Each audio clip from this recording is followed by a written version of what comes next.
إن الله اشترى من المؤمنين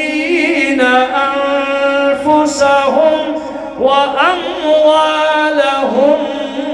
بأن لهم الجنة يقاتلون في سبيل الله فيقتلون ويقتلون وعدا عليه حقا في التوراة والإنجيل والقرآن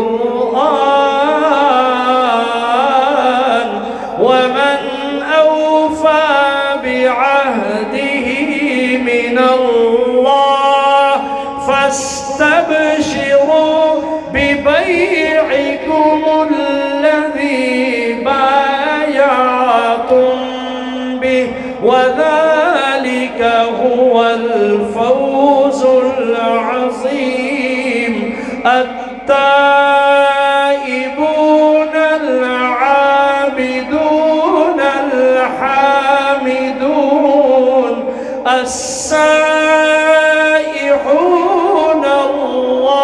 الراكعون الساجدون الآمرون بالمعروف والناهون عن المنكر والحافظون لحدود الله وبشر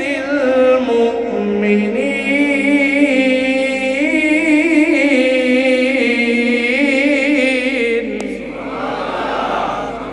شكرا أبا